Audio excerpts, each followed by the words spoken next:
You think you know America. You see the images on TV, the movies, the headlines. You picture the skyscrapers, the endless energy, the promise of opportunity around every corner. You see the cities, the lights, the cars, the constant movement, the rush of people chasing dreams, the sense that anything is possible if you just work hard enough.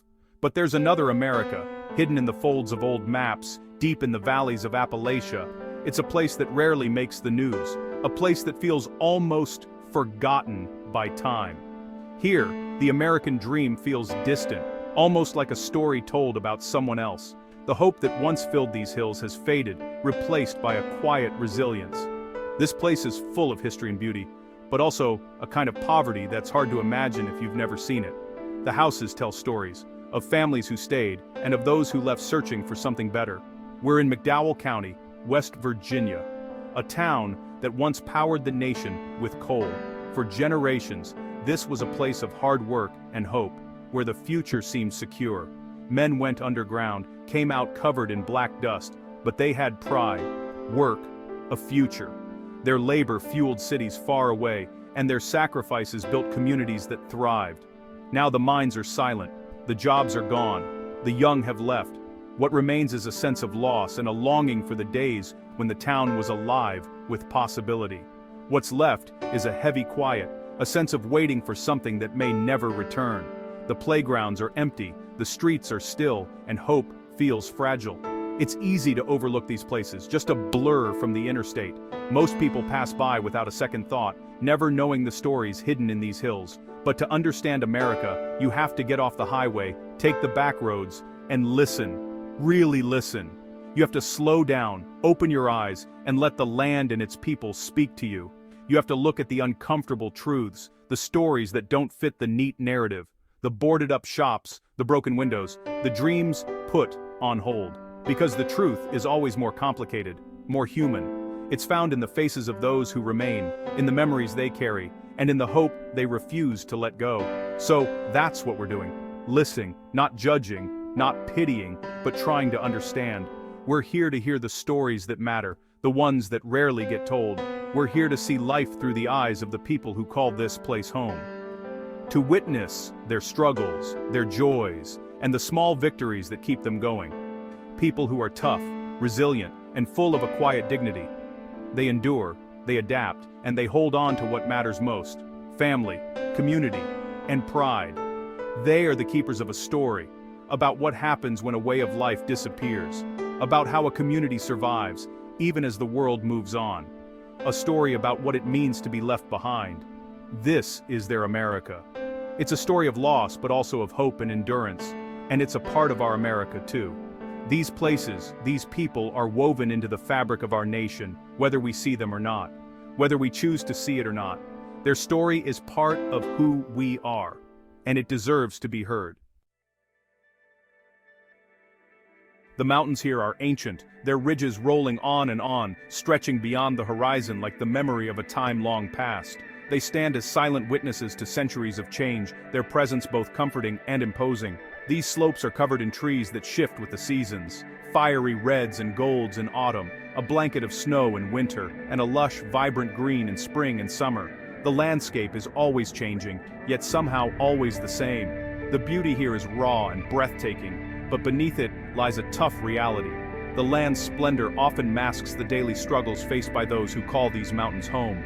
The land itself makes life hard. Narrow hollers wind between steep ridges. Houses cling precariously to hillsides, and roads twist and turn, making every journey a challenge. History is everywhere you look. Abandoned coal tipples stand as reminders of a bygone era. Rusting railroad tracks snake through the valleys, and old company houses still line the roads, echoing stories of labor and hope. Every creek and ridge has a story to tell, of boom and bust, of families rooted here for generations, weathering both prosperity and hardship. The past isn't just history here.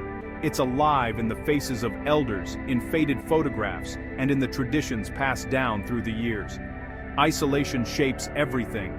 Jobs are scarce, schools close, and even basic needs like groceries or healthcare can be hours away.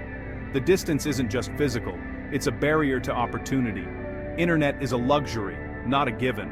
Many families rely on slow connections, making it hard for children to learn or adults to work from home. This world is apart, governed by its own rules and pace. Life moves slower here, shaped by the rhythms of the land and the seasons. But the land also provides. People hunt in the forests, fish in the creeks, tend vegetable gardens, and know the wild plants that can heal or nourish. There's a deep connection to the earth, born of necessity and love, a respect for the land that sustains and challenges in equal measure. The same mountains that once provided coal and timber now hem people in, cutting them off from new opportunities, making it hard to leave or to change. The land gives, and the land takes away. Here, every sunrise and sunset is a reminder of both the hardships endured and the beauty that remains. Meet Brenda, a resilient woman with a story that echoes through the hills. In her 60s, her hands are rough from years of hard work. She raised 3 kids in a small, cozy house nestled up a dirt road where every corner holds a memory. Her husband was a miner, spending 30 long years underground until the relentless black lung disease claimed him, leaving a void in their lives. Now, Brenda lives on his pension and Social Security, tending her garden with care, worrying about the rising cost of medicine and the future of her grandkids. She looks after her neighbor, bringing him food and companionship. In this community, helping each other is a way of life, a tradition passed down through generations. That's just what you do here, support one another through thick and thin. Life is a constant calculation for Brenda. Can she fix the leaky roof, afford the gas to get to the doctor, or buy groceries for the week? Then there's Cody, a bright and funny 22-year-old who should be in college, exploring the world and his potential. Instead, he works part-time at the only gas station for miles, helping his mom and sister make ends meet, putting his dreams on hold.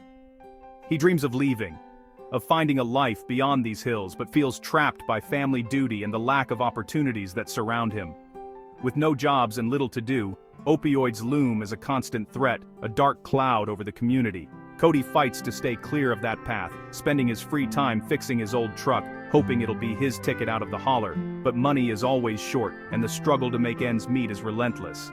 His story is the story of a generation, full of potential, dreams and aspirations, but with no clear path forward, searching for a way to break free.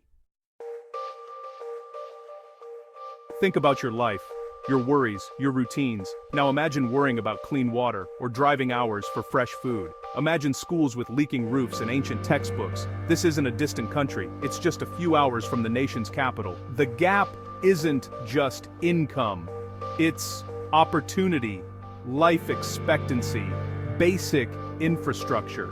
It's like 2 countries within one. We talk about equality, but what does it mean when a child's future is determined by their zip code? Access to healthcare, education, jobs, these are not evenly distributed. It's a lottery of birth, and here, too many have been dealt a losing ticket. This isn't about blame, it's about acknowledging the disparity. When one part of the country prospers and another struggles to survive, we have to ask, is the system working? For many here, opportunity looks like a distant fortress. When the jobs leave and the government forgets you, you lean on each other. In Appalachia, community is survival. It's the glue that holds everything together. You see it at church potlucks, neighbors sharing food, stories, laughter. For a few hours, worries fade. They're just neighbors breaking bread. When disaster strikes, the community responds. Blankets, clothes, cash, help rebuilding. There's no committee, no official, it just happens. It's an unspoken code. You help because you know your neighbor would do the same. This resilience is in their DNA, descendants of tough, independent people. They're not victims, they're survivors, facing struggles with strength and humor. They want respect, not pity. A fair shot, not charity. When you listen to these stories, statistics become faces. Brenda, Cody, the abstract becomes personal. It's one thing to know about poverty, it's another to look into the eyes of someone living it. You feel the weight, the frustration, the sadness of a place that's given so much and received so little. That discomfort is where empathy begins. It's easy to stereotype, to dismiss with labels, but when you share food and stories, those stereotypes crumble. You see complexity, intelligence, humor, love. The lines between us and them are imaginary. Their story is our story, the American story. It's about a changing economy, broken promises, and the responsibility we all share to listen and understand. After seeing life here, you're left with a question. Why? Why, in the richest country in history, do people live like this? It's tangled in history, politics, economics, geography, but it's a question we must ask. We have the resources, the ingenuity. We can send rovers to Mars. Surely we can give every American a fighting chance. It's not about ability, but will. What do we value? People here don't want a handout. They want a hand up. Investment, opportunity, tools to build their own future. Reliable internet, new industries, support for small businesses, better schools. These aren't radical ideas. They're investments in our country. What can you do? Start by learning, reading, supporting local efforts, and changing how you think. See these places not as problems, but as communities deserving respect and attention. Invisible threads connect us all. The electricity in your home, the steel in your city, built on the backs of people here. Their past is tied to our present. We share a history and a future. Ignoring their struggle is cutting ourselves off from our own story. A nation can't be healthy when some parts are ailing. The problems here are America's problems. Hopelessness can spread into anger, division, poison. Connection starts with curiosity, looking beyond your own backyard. Visit small towns, talk to people, listen to their stories. You might find more in common than you think. This isn't just about Appalachia, it's about every struggling community across the country. By understanding one, we begin to understand them all. What is a country? Land, a flag, an anthem, or something more? A country is a shared idea, a story about who we are. Right now, our story feels fractured. Maybe the answer isn't to shout louder, but to get closer. Share a meal, listen. The table is where barriers break down, where we remember our shared humanity. Our American table needs to be bigger, with a seat for everyone. The people here aren't looking for a savior or pity. They want to be seen, heard, respected. They want a chance to work, provide, live with dignity, build a future. Hope is stubborn. You find it in Brenda's garden, Cody's truck, laughter at a potluck. It's a quiet, resilient hope that says, we're still here, we haven't given up. Maybe it's time the rest of the country started believing in them too. Maybe it's time we all pulled up a chair to the same table.